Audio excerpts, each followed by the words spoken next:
दोनों एक दूसरे को कड़ी टक्कर दे रहे थे, लेकिन अंत में साइरस भारी पड़ा। इस पर एलिस इतनी चिढ़ गई कि उसने सीधे उसके होठों पर किस कर दिया। वाह, इस सीन ने तो पूरा रोमांस ही जगा दिया। कुछ समय साथ बिताने के बाद दोनों ने अपने रिश्ते को आगे बढ़ाया, लेकिन साइरस अब भी परेशान था। एक जिन्न होने के नाते बहुत से लोग उसे हथियाना चाहते थे, और अगर एलिस ने अपनी इच्छाएं पूरी कर ली तो उसे फिर से उसी अंतहीन चक्र में जाना पड़ेगा। इसलिए उसने भारी मन से एलिस से अपनी इच्छाएं पूरी करने को कहा ताकि वो उसे भूल सके। लेकिन एलिस ने अपना प्यार जताते हुए उस जादुई चिराग को एक ऐसी सुनसान जगह पर छिपा दिया जहाँ कोई नहीं जाता था। रात में टूटते तारों के नीचे दोनों ने एक दूसरे का साथ कभी न छोड़ने की कसम खाई, लेकिन मुसीबतें उनका पीछा कर रही थी। कुछ गुंडे जो जिन्न की ताकत पाना चाहते थे वो वहाँ आ धमके, लेकिन उन्होंने कभी सपने में भी नहीं सोचा था कि एलिस कोई आम लड़की नहीं थी। लड़ने में वो किसी खतरनाक डायनासोर से कम नहीं थी। उसकी ताकत बेमिसाल थी। दोनों की शानदार टीम वर्क से उन गुंडों को खदेड़ दिया गया। हालांकि तभी एलिस अचानक बेहोश होकर गिर पड़ी। पता नहीं कब उसके पेट में चाकू लग गया था। एलिस को तुरंत मिस्टर रैबिट के घर ले जाया गया। शुक्र है मिसेज रैबिट एक बेहतरीन डॉक्टर थी और उन्होंने उसकी जान बचा ली। लेकिन मिस्टर रैबिट इस बात से बहुत नाराज थे और उन्होंने साइरस को डांटा कि उसने एलिस का ध्यान नहीं रखा। एलिस को आगे किसी भी खतरे से बचाने के लिए साइरस ने कैटरपिलर से मदद मांगी। उसने अपनी माँ की आखिरी निशानी देकर एक ऐसा घर खरीदा जो लोगों को छुपा सकता था। कैटरपिलर इस चीज की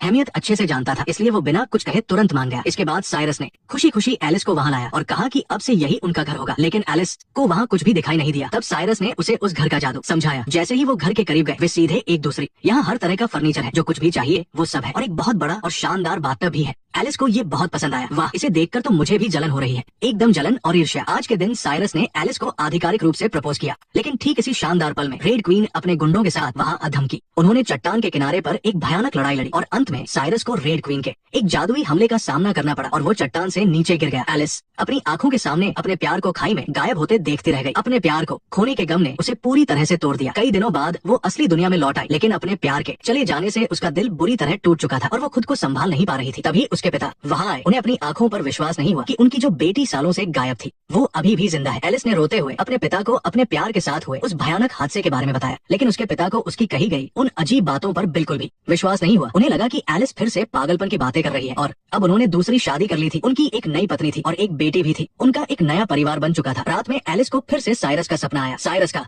जाना उसके लिए एक ऐसा दर्द था जिसे वो कभी भूल नहीं सकती थी। अगले दिन सौतेली माँ एलिस के लिए शादी का एक रिश्ता लेकर आई। एलिस के चेहरे पर हैरानी थी, लेकिन पिता को लगा कि ये उसके लिए बहुत अच्छा रहेगा। पर इस बात ने एलिस को गुस्सा दिला दिया। वो ये तो सह सकती थी कि दूसरे उसकी बातों पर विश्वास न करें, लेकिन अपने ही परिवार वालों का उसके दर्द और भावनाओं को न समझना उसके लिए बर्दाश्त से बाहर था। तुम कहाँ जा रही हो? कहीं भी जाओ, लेकिन तुम्हारे पास जाने के लिए और कोई जगह नहीं है, है ना? वापस जाओ और उससे माफी मांगो। मैं नहीं मांगूंगी, सिर्फ इसलिए कि तुमने किसी ऐसे इंसान से शादी की है जिससे तुम प्यार नहीं करते। इसका मतलब ये नहीं है कि मैं भी। तुम क्या कह रही हो? क्या वो सच में तुम्हें खुश रखती है? बिल्कुल, माँ की तरह तो नहीं। हम जिंदगी भर शोक नहीं मना सकते। हमें आगे बढ़ने का कोई रास्ता खोजना होगा। बिल्कुल वैसे ही जैसे मैंने किया। तुमने कई साल लगा दिए माँ को भुलाने में। वो मेरा पूरा बचपन थी। तुम्हें ऐसा क्यों लगता है कि